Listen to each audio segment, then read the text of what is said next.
কি গো দাদা, ভালো আছো? হ্যাঁ রে, ভালো আছি। হ্যাঁ রে বুন্ডি, তোর কথাই ভাবছিলাম। প্রতি বছর এই দিনে তোকে রাখি পরায়, কিন্তু এবছর তুই এখনো আসছিস না। তাড়াতাড়ি আয়, রাখিটা পরে নে। না গো দাদা, সরি, আমি আবার কোনো পুরুষের হাত থেকে রাখি পরতে পারবো না। কি বলছিস বুন্ডি এসব তুই?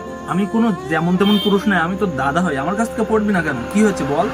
যতদিন না পর্যন্ত আর্যিকর কাণ্ডের সুষ্ঠু বিচার হচ্ছে আর পুরুষতান্ত্রিক সমাজে ধর্ষণ বন্ধ না হচ্ছে, ঠিক ততদিন রাখি বন্ধনের ভাই বোনের মিথ্যা সম্প্রীতির বন্ধনে আমি বা কোনো মেয়ে আবদ্ধ হতে চাই না। কারণ আর্যিকরের যারা অমানসিক বা পৈশাচিক নির্যাতন করেছে তারা কারোর না কারোর ভাই বা কারোর না কারোর দাদা ছিল। ঠিক আছে বুন্ডি, যতদিন আমিও না উই অন জাস্টিস পাচ্ছি, ততদিন আমিও কারোর হাতে রাখি বাঁধবো না। We on justice, we on justice.